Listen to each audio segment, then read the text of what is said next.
माझी नामुष्की पोलिसांवर ओढल्या गेली. ह्याला जबाबदार कोण आहे? तर ह्याच्यावर जबाबदार जर आम्ही जर जनता म्हणून विचारत असेल की चंद्रकांत दादा पाटलांच्या आजूबाजूला असलेले गुन्हेगार जर तुमच्या आजूबाजूला असतील आणि तुमचा सपोर्ट घेऊन जर ह्या पुणे शहरामध्ये गुन्हेगारी वाढत असेल तर तुम्ही त्याचा खुलासा करा. साधक माझा प्रश्न.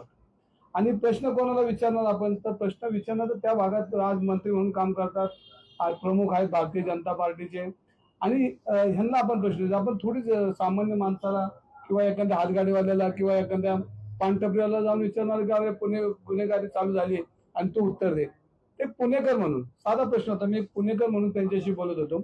मी शिवसेनेचा महानगर प्रमुख पदावर असलो तरी पहिला पुणेकर आहे आणि पुणेकर म्हणून मी साधा प्रश्न त्यांना विचारत होतो. आणि हा प्रश्न विचारता विचारता त्यांनी समीर पाटील नावाची व्यक्ती माझ्या समोर आली. मी फक्त म्हणतो समीर पाटील नावाचा व्यक्ती दादांच्या आजूबाजूला घुटमळत पुण्याची गुन्हेगारी वाढवण्यासाठी प्रयत्न करतो. तर मी समीर पाटील हा मी पाहिलाच नव्हता. मग आज समीर पाटील कोण आहे? तर त्यांनी मग तुमच्याकडे प्रेस घेतली. मी दंगेकरांकडे आबरून नुकसान भरपाई दावा दाखल करेन, मी 100 कोटीचा मालक आहे, मी हे करतो, मी ते करतो. मी म्हणलं आता जर हा माणूस जर आपल्याला चॅलेंज नाही पुणेकरांना चॅलेंज देतोय, तुम्ही रंगीला पुणेकर आणि माझा तसं म्हणायला गेलं तर निलेश घ्यावाचा माझा वाऱ्याला बी आम्ही एकमेकाच्या कडे येणार नाही. पण मला त्रास नाही. पण विषय असा की आज पुणे शहरामध्ये जी गुन्हेगारी वाढली त्याच्या बोलणं हे कर्तव्य माझं.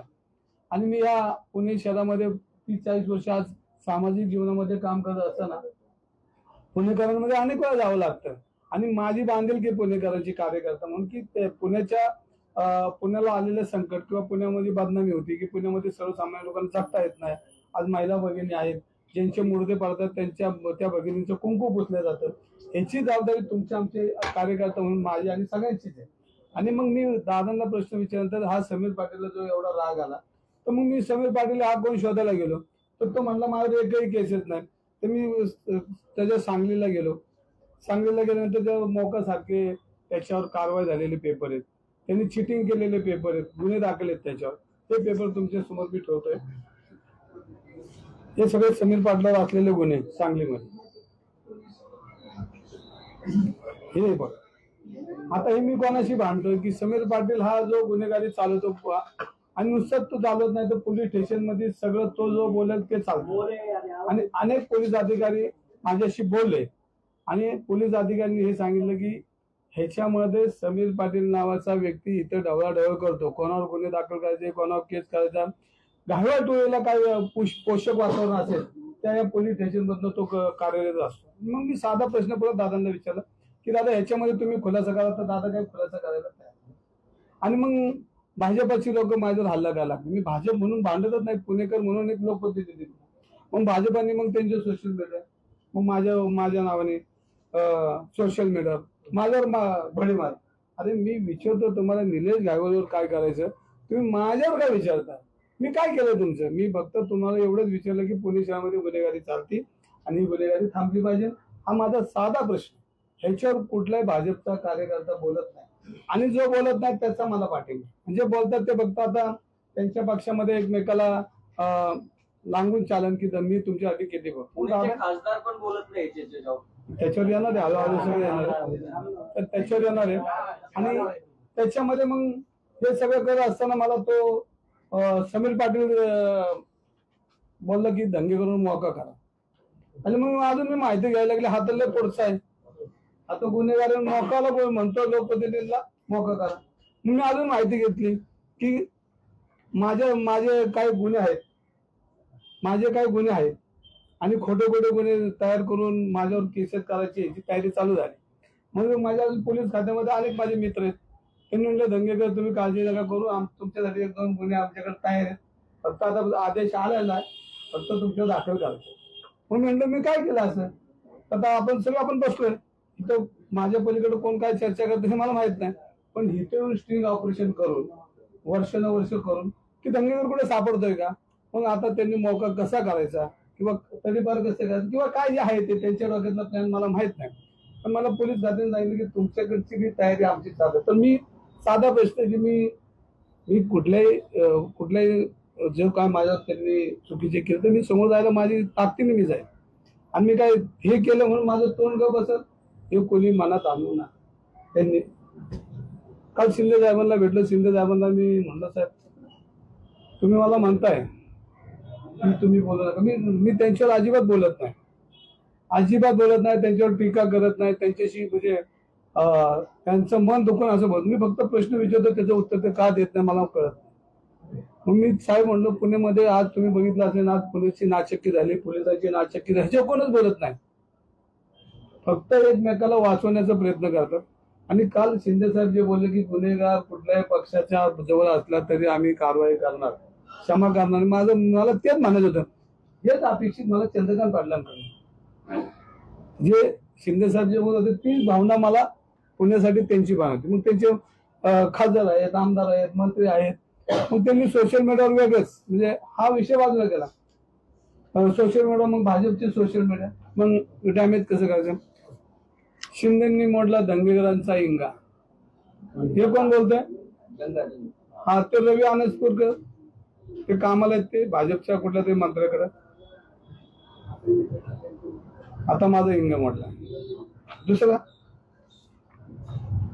महायुतीत कुरापती दंगेकरांच्या पाठीशी रोहित पवारांची बारामती. आता हे कोण करतंय. हे भाजपचे मीडिया आहे. पण भाजपच्या मीडियाला माझी विनंती आहे मी माझ्यासाठी भांडतच नाही. तुम्ही आमच्या कुटुंबावर अन्याय करताय. माझ्या मुलाला तुम्ही या राजकारणात घेताय. वय वर्ष 21 त्याला अजून शिक्षण त्याचं संपतंय आता आणि तुम्ही आमच्या कुटुंबावर हल्ला करता. मागच्या निवडणुकीवर आमच्या पत्नीवर तुम्ही हल्ला केला. तुम्ही आमच्या पत्नीचं नाव घेऊन आमच्यावर अन्याय केला. आमचं कुटुंब म्हणजे मी बोलतो माझ्या कुटुंबावर तुम्ही येताय. माझ्या लहान मुलावर येतात. आमच्या पत्नीवर येत आहे. आणि राजकारण असतं. आम्ही तुमच्या मुलावर कधीच बोलणार नाही. आम्हाला कळतं. आम्ही त्या संस्कृतीत वाढलोय की आमची लढाई हे युद्ध आम्ही लढू ना. पण तुमच्या मुलाबाळांवर आम्ही कधीच जाणार नाही. आणि आम्हाला मिळेल संधी तरी आम्ही बोलणार नाही. कारण ही राजकीय संस्कृती नाही. हा महाराष्ट्र यशवंतराव चव्हाणांचा आहे. हा महाराष्ट्र शाहू फुले आंबेडकरांचा आहे. हा महाराष्ट्र सगळ्यांचाच आहे. आणि ही संस्कृती आज पण या पुण्यात नव्हती. तुम्ही माझ्या कुटुंबी हल्ले करता. माझ्या लहान मुलावर 21 वर्षाच्या मुलावर हल्ला करता तुम्ही. ही पद्धत नाही. भाजपचा एकला चला रे दंगेकर बेतर. अरे मी कशाला बेतर. तुम्ही एकटेच लढा. आमचं काय म्हणलंय का तुमच्या पक्षाचा मी दंगेकरजी तुम्ही बरंच काय सांगतायत. काल तुम्हाला एकनाथ शिंदे सुद्धा बोलून गेलेले आहेत की बोलू नका. तुम्हाला असं वाटतं का तुम्ही चूक केली शिवसेनेमध्ये येऊन म्हणजे तुम्हाला रोखलं जाते. पुणेकरांच्या भलाईसाठी तुम्ही बोलताय. आता तुम्ही जरा हळूहळू कमी बोलताल. चूक वाटते का तुम्हाला. तुम्ही इथं आलात. मी आज काय कमी बोलतो असं वाटतं का नाही तुम्ही तुम्हाला शिंदे साहेब स्वतः पक्षाचे प्रमुख म्हणतात की पुणेकरांच्या हितासाठी बोलू नका. काल काय काय शिंदे साहेब तसं नाही बोलले. बघा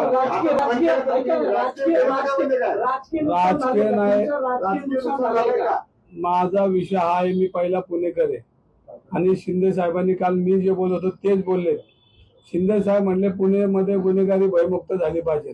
गुन्हेगार थांबला नाही पाहिजे. आणि ज्या गुन्हेगारांमुळे जर पोलिसांची आज नाचक्की झाली तर त्याची जबाबदारी कोणाची. तर तिथले प्रमुख जे आहेत पदाधिकारी त्यांची मंत्र्यांची.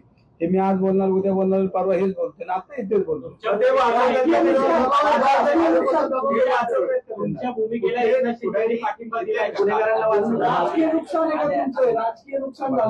ह्याच्यामध्ये ज्या ज्या वेळेला मी आंदोलनं केली त्या वेळेला मी बेरजेचं राजकारण केलेलं नाही.